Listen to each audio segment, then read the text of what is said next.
Action. All right, so here we are. We're for the after-school lesson on governments and the rise of the political parties. We're going to start at the Articles of Confederation, and hopefully I can get us through to the Civil War. And some of this will go a little quickly, but again, remember, you're going to be able to view this later on at home. So if you can't write down all the notes right now, just don't worry about that. You'll also be able to see much of the PowerPoint as well. So let's go ahead and start early on. We're going to pick it up after America has declared independence. Right, America declares independence during the American Revolution, obviously. But once they declared independence, they realized they have to now form an actual government. And while the war is taking place, it's easy to form this type of government that they're going to do, the Articles of Confederation. Does anybody remember what a confederation is? David? All the separate states are equal. There's no central government. All right, so you have a group of states that are coming together for mutual protection. Someone's phone just rang. Yep. So for mutual protection, but that word state, remember, why are they choosing the word state? Are they really states? Is Georgia really a state? Is South Carolina really a state? No. What is actually a state? France is a state, yes. England is a state. China is a state. That's what a state actually is. But they're coming up with this concept in the beginning because they saw themselves as 13 loosely united nations or states. They want to have their own government, their own economic pursuits, but they understand they have to protect themselves against the British. So they formed the Articles of Confederation, And then during the war, it's fine. But the war comes to an end, and they keep this government. There's only Congress, right? There's no other branches of government. There's just Congress. It has quite a few weaknesses. Does anybody remember a single weakness of the Articles? No Bill of Rights. Well, the states each have their own Bill of Rights. So there's no national Bill of Rights. You're right. They can't tax. They can't regulate a standing army. They can't regulate a standing army. No standing army. They're dependent upon each state has a militia. They cannot. That's the biggest thing here. They cannot regulate trade. Trade is vital to a government. That's where a lot of its revenue will come from. Now, Congress can't do this. States are going to regulate their own trade. So there's a lot of weaknesses. If they want to pass a law, you need 9 out of 13 states to say yes. If you want to amend or change the Articles, how many states have to say yes? All 13 of them. So there are going to be no amendments. Right? 0 amendments happen. Don't want to advertise, right? Some of the first things you begin to realize, veterans of the war have an issue because states are desperate for money. They begin to heavily tax their citizens, and they begin to demand payments on mortgages. And one of the things that start to get foreclosed are farms. Again, always our farmers, right? Always the farmers have the issues here. Daniel Shays is a veteran of the American Revolution. This is in upstate Massachusetts. And his farm has been foreclosed, as have many of these men. And it's the American way now. You've lost your farm, you're going to get a gun. And you're going to go take that gun and get a lot of other guys who also have guns, and you're going to start closing banks and closing the courts in order to try to save your farms. And this becomes a rebellion. And the state of Massachusetts brings out a militia to put it down. But this kind of shows some of the huge problems that are going on in the country. Many men are realizing that the Articles, after the war has come to an end, it's not good to have this. This isn't a really well-run government. So they want to make an amendment. Congress at the time says, okay, you guys can get together and make an amendment to the Articles. That's not going to be good enough either. Right? They're going to go and illegally, basically, form a whole new government. Right? We call it today the Constitutional Convention. It's going to be held in Philadelphia. And a little guy shows up first, the protege of Thomas Jefferson, also from Virginia, eventually becomes a president himself, James Madison. Yes, James Madison. That came from Maddie, didn't it? The connection. So, James Madison shows up early, and he knows the person that's able to basically create an agenda can he can control the conversation. So he comes early with a bunch of books, government books, law books, and he studies history, and he comes up with what we call the Virginia Plan. It's also known as the Large States Plan. A stronger central government. It calls for 3 branches of government: executive, legislative, judicial. So it's a complete different idea than what we have with the Articles. But not everybody's going to agree, and here's now where we start having debate that turns into factions that eventually, over the next decade, will emerge as political parties. Right? This is where it starts to kind of begin here. Men begin to debate this. Do anyone remember the counter plan to the Virginia Plan? The Large State Plan? When we have a large state plan, it's the New Jersey Plan, the Small States Plan. Right? Basically is the Articles with maybe 1 or 2 amendments. That becomes the counter debate. Because there are a lot of people that don't want this. People from Rhode Island, New Jersey, from these smaller states, everybody has basically 1 vote per colony. I just have a question. Okay. What do you do when they lock this We're door? taping. Oh, I'm sorry. And you want kids to come in. What's that? Like they lock these doors, but I have students still coming for exam. Can I prop it open? Or You can maybe prop it open, or you can have someone waiting there and let them in. Or you can ask the janitor to keep the door open for you. Yeah, I don't see janitor yet. Okay. I was just wondering if you had a system. Well, that's going to look fun on the also know answering a question about keeping the door open. I did this purposely after school so that wouldn't happen. And yet it's happened. No, just leave it in. I like the blooper. All right, so what was I saying? You were talking about the New Jersey. The New Jersey Plan. All right, so the New Jersey Plan, the Small States Plan. This becomes an open debate now. The men from small states like Rhode Island, New Jersey, they like the fact that they have equal vote in Congress. Now there's a smaller population, a very small population in Rhode Island as opposed to a large population in Virginia. States like Virginia felt this was unfair. We have more people we're representing. So we have a bigger constituency than you have. So this starts this big debate now amongst them. Virginia Plan, New Jersey Plan, what are we going to do? How are we going to do it?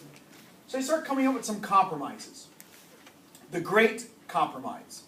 All right, we're going to have a legislative branch.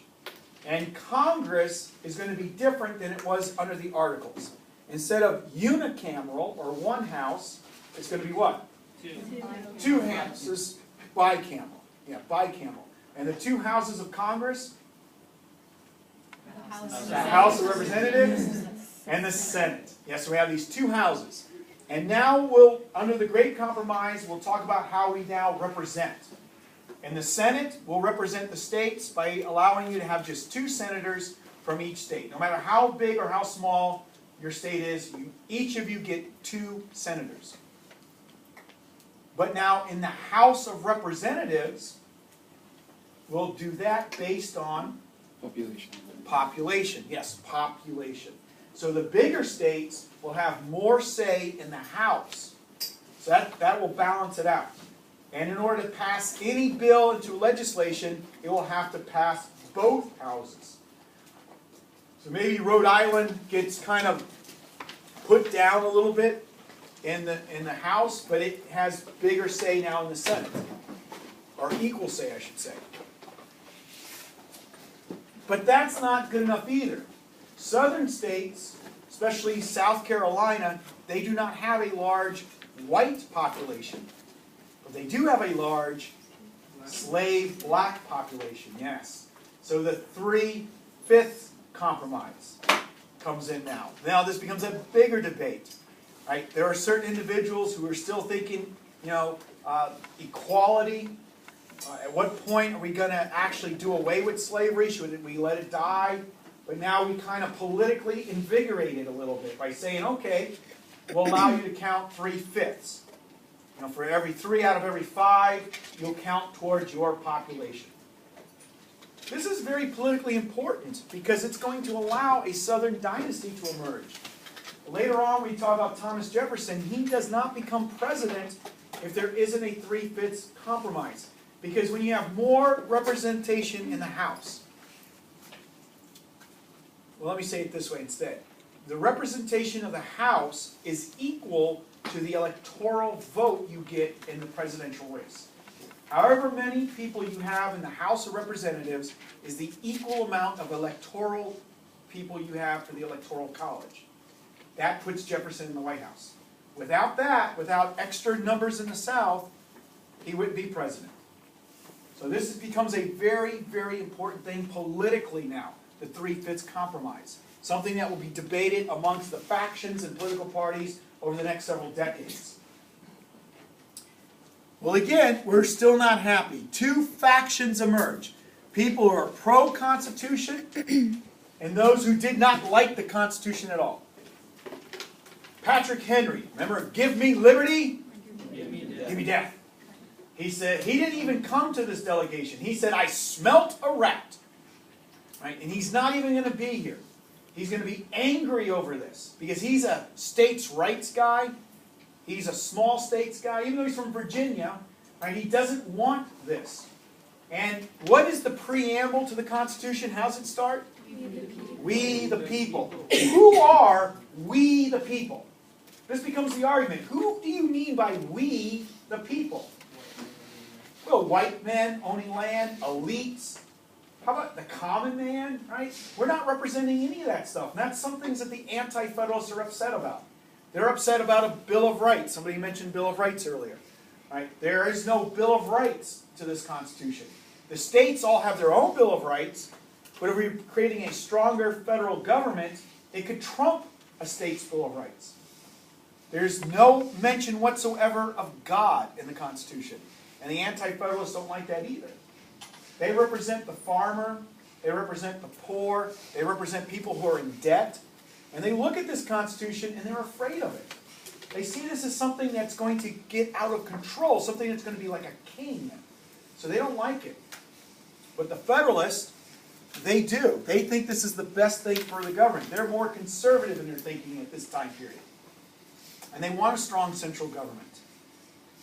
Now in the state of New York, they weren't sure about the Constitution either. So 3 men get together and write a series of 85 essays that we collectively have come to call today Federalist Papers. Do you remember the 3 men? John Jay, the forgotten founding father, James Madison, and Alexander Hamilton. Right? And these things are trying to explain why the Constitution is a good thing. And there's 2 of them that I always talk to you guys in particular. Federalist number 10, in 51. 10 talks about the dangers of a faction. Right? That Madison is talking about a faction is something that can be dangerous. There's 2 ways to get rid of it or control it, but we don't want to do that. We don't want to get rid of anybody's liberty. That's one way to control a faction, get rid of liberty. But we're not going to do that. The other way is to control the means by which a faction operates. That we can do. 51 is the one about if we were angels. Right? If men were angels, we'd need no government. If we were ruled by angels, we could have the best kind of government, but we're men ruling men. So we need something to put in place that not only controls the people, but also controls the government. It controls itself, yes. That's Federalist 51. New York read that, they liked it, they wind up ratifying the Constitution. Later on, this gets published in the other states, the Federalist Papers. A guy named Richard Henry Lee came up with Letters from a Virginia Farmer, which was the counterattack to the Federalist Papers. why we don't need a constitution. Of course, we don't remember that one. That doesn't play as well as the Federalist Papers do. So you get your government. We get Washington. There can't be any other president but Washington to be the first. And think about how brilliant it really is. Here's a man who understood power. Right? When he was general, what did he do with his power at the end? He gave it back. He gave it back. Right? Now you have him as president. He's going to understand this as well. 2 terms, that's it. There's nothing that says he can't run again and again, but he's like, that's enough. Power goes back to the people. Power goes back to somebody else. Great example of a leader. Right? But now your factions are going to really start to debate and turn into political parties. The issue becomes Hamilton versus Jefferson. In this new government, what is Hamilton's position? Treasurer. Secretary of the Treasury, right? And Jefferson? Secretary of State. Secretary of State. Neither of them are elected, right? They're appointed. You're appointed by the president, but approved by the Senate. So they're there. Congress asked Hamilton, as Secretary of the Treasury, to do a report on the state of the economy. And he comes back, it's pretty bad. Our economy's pretty bad. Right? We owe to foreign nations, we owe to private citizens, and the states, some of the states are also in debt. So I would like to take all of the debt, the state debt, the national debt, assumption. I'd like to assume it all into one debt. And this causes a stir, a debate again. Men start taking sides of the issue. Wait, no. Some of the southern states had paid off their debts. We don't want a single debt because now you're making the federal government even stronger. Northern states, they like this because they haven't paid off their debts. Now the federal government's in charge of the debt. Hamilton wants a debt because it creates loyalty, right? If I borrow $100 from you, you don't want to see me lose my job because you like me to one day pay you back, right? So this is a good thing to have a little debt. Jefferson gets involved. They had that little dinner party, Madison, Jefferson, and Hamilton, and Alexander Hamilton's all like, the sky is falling, we got to do this or the federal government will fail before we even know it. And Jefferson just calmly and coolly, his little lispy southern accent, he asked for something in return.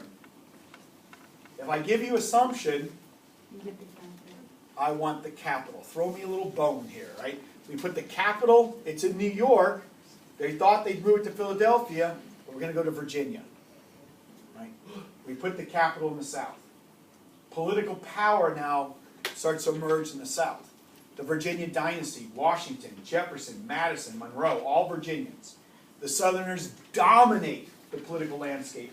All the presidents we have up there up to Lincoln, most of them are Southern men. Only Southern men got reelected.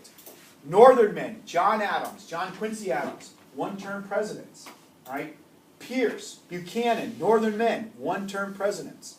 Martin Van Buren, a Northern man, one-term president. Southern men got 2 terms. The South has political power now because of the capital coming down there. Right? This was very important to them. But then Hamilton does something else that really, really makes Jefferson angry. Not only does he want to assume the debt, but we have to have something to help control and regulate it. The Bank of the United States. Where in the Constitution can you have a bank? Nowhere. So again, this is a great time period. In order to settle the debt, we're both going to write an essay. Wouldn't that be great? That's how we settled our problems today. I don't like that. Write an essay. Explain it to me. Yeah, I'll get back to you on that one. They write essays. Who are they going to give their essays to? Washington. And, we eventually get a Bill of Rights, the first 10 amendments. The 9th and 10th tell me that if it doesn't belong in the Constitution, it either goes back to the states or the people. And here's Jefferson's argument. He's a strict constructionist. It's not in the Constitution. You can't have a bank. States have their own banks. We don't need a federal bank. Hamilton, He goes to Article 1, creates the legislation, creates Congress, Article 1, Section 8. It says Congress can make any law they deem necessary and proper. It's both necessary and proper to have this thing. Of course, Washington really loves Hamilton. That's a son to him, right? I think Jefferson was doomed from the beginning. Right? Washington took Hamilton's side. And he took Hamilton's side. Jefferson gets angered over this, and they form a political party. What's their party? Jeffersonian Republicans. Yes, the Jeffersonian Republicans. Hamilton then forms his party, the Federalists. Right? So now you have opposing parties in America. We never were supposed to have that in the beginning. There's no provision in the Constitution for political parties. It just happens out of a dislike, a hatred for these two men of each other. Washington's farewell address, we know he warned of entangling alliances, but he also warns of political parties. Technically, he never joins a political party. He never joined the Federalists. He sided with them on many issues, but he never joins that party. We only have one ever Federalist president, and that's John Adams. John Adams' election is not easy because of political parties. The 1796 election. You've got Jefferson, the Republican, and Adams, the Federalist, and they're bickering back and forth at each other. This becomes this weird campaign of personalities all of a sudden. Adams narrowly wins. But the way the Constitution is read, you got the electoral vote, you win. Second place, Vice President. Barack Obama, Mitt Romney, right? That would be awesome. Not really. You have John Adams and Jefferson. This is a failed administration from the beginning. Your vice president is never going to support you. Your vice president has a political party that's going to control newspapers that's going to talk out against you. You're going to get yourself in a situation with the French. And you're going to go to war with the French, a quasi-war, over the XYZ affair. You want to silence the Republicans. So you allow yourself, as President of the United States, to allow your party to pass alien sedition acts. We're going to up the time period to become an American citizen, right? Because many immigrants are becoming Jeffersonian Republicans. So we got to cut their power base. And we don't want to speak out against the President of the United States. So these laws